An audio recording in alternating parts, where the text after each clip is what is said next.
You ever walk into a room and feel every eye lock onto you, like you just tripped an alarm nobody else heard? That's how it felt for me. Ellie Kane, pushing a mop across the polished floors of Fort Drayton's command center, dressed in a janitor's gray jumpsuit, blending into the walls like I wasn't even there. Except, one night, the walls noticed me before anyone else did. It was late, the kind of late where the air hums with tension, and the war room was alive. Generals hunched over maps, screens glowing with data, officers whispering about troop movements like it was just another Tuesday. I'm just the cleaner, right? Nobody looks at the help, not when you're hauling a cart of rags and bleach. But then the doors sealed behind me, and this red scanner beam supposed to just sweep the room for clearance stuttered, froze, and blinked green. Green, like I belonged. The whole place went quiet, like someone hit pause on a war movie. Every head turned, and I swear, I could feel their stares burning holes through my uniform. I didn't flinch, not yet.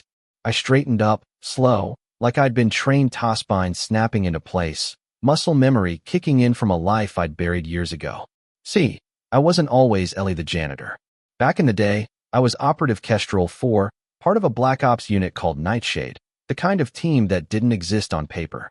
We were ghosts, until a mission went south, and Command decided ghosts don't get pensions, they get erased. I thought I'd left that behind, but that green light? It was like the past reached out and grabbed me by the throat. General Marcus Holt, the guy running the show, stepped forward, his 4 stars glinting like they were daring me to blink. Identify yourself, he said, voice like gravel. I met his eyes, steady, not giving an inch. Didn't say a word. Sometimes silence says more than a whole speech. Behind him, a screen flickered lines of code nobody else caught, a designation that hadn't lit up in years, Kestrel 4. My knuckles tightened on the mop handle. I could feel the room shift, like the air itself was holding its breath.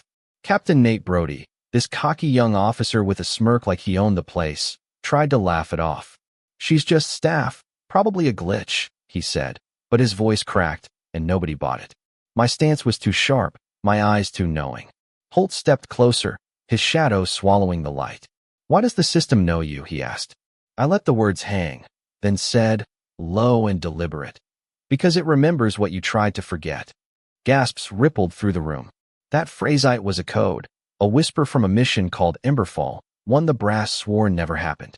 The main screen flashed, pulling up a tactical map, extraction routes, casualty markers, a plan I knew by heart because I'd lived it. I didn't even glance at it. Instead, I pointed out a flaw in their retreat vector, calm as you please, like I was correcting a math problem. You're funneling troops into a kill zone, I said. Fix it, or you're burying bodies by dawn. The room froze. Brody's face went red, trying to play it cool. What? You some YouTube tactician now, he sneered. I didn't bite. Holt, though, he wasn't laughing. He tilted his head, studying me like I was a puzzle he didn't want to solve. That's a Nightshade call-out, he said, voice low. Nobody knows that but us. See, Nightshade wasn't just a unit, it was a secret buried under a mountain of red tape. After Emberfall, a botched op that cost us everything, Command declared us dead, scrubbed our records, and left us to rot. I survived by becoming nobody, cleaning floors, keeping my head down. But that night, something woke up. A dormant signal, a ghost in the system, pulsing with my old call sign. Holt barked a phrase that made my blood run cold. Protocol Sentinel 3, Initiate. Nobody else moved but me. I snapped to attention, feet together, shoulders back, like I was back on the drill field. The officers stared, one guy's coffee shaking in his hand. Brody muttered, "This some kind of prank?" Holt ignored him, eyes locked on me. "Where'd you learn that?" he asked. I didn't hesitate. Camp Jericho, Nightshade, Subgroup 4. The AI chimed in, cold and mechanical.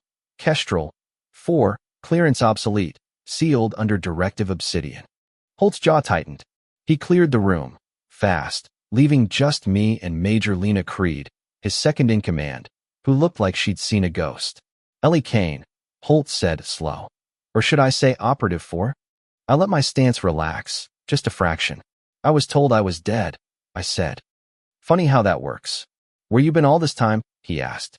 I shrugged. Right here, mopping your floors. His eyes narrowed, but before he could push, the system pinged a blue pulse on a dark screen, a Nightshade signal nobody should have been able to send. Creed whispered. Someone's waking the network.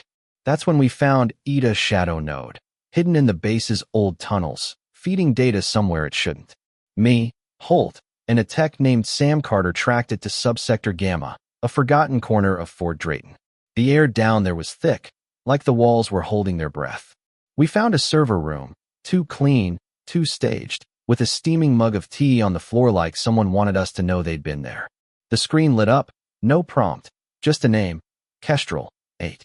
My partner, Tara Lynn, who I'd watched die in Emberfall. I whispered her name, and then a voice came from the shadows. You're still early, Ellie. I spun, weapon raised, and there she was, Tara, older, scarred, but alive. My heart stopped.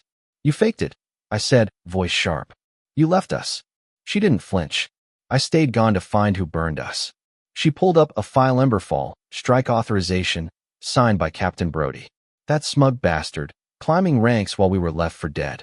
Tara's voice was ice. He's the relay. He sold us out. My earpiece crackled. Holt, urgent.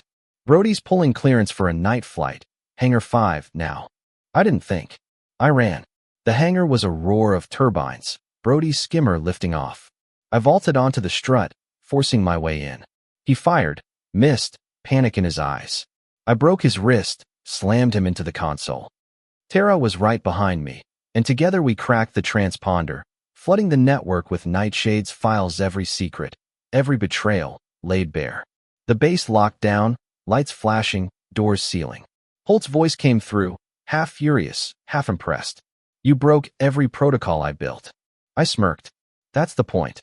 Hours later, an unmarked chopper landed, carrying Director James Vaughn, the man who'd built Fort Drayton's systems and buried Nightshade. He looked at me, not like a janitor, but like a soldier. You're not done, he said. I nodded. Never was. Carter asked me later, what now? I didn't hesitate. We stop hiding. We fight.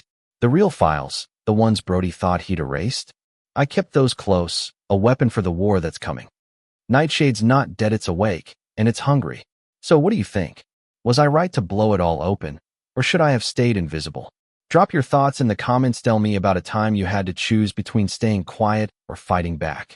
Hit subscribe if you want more stories like this, because trust me, the shadows are still moving.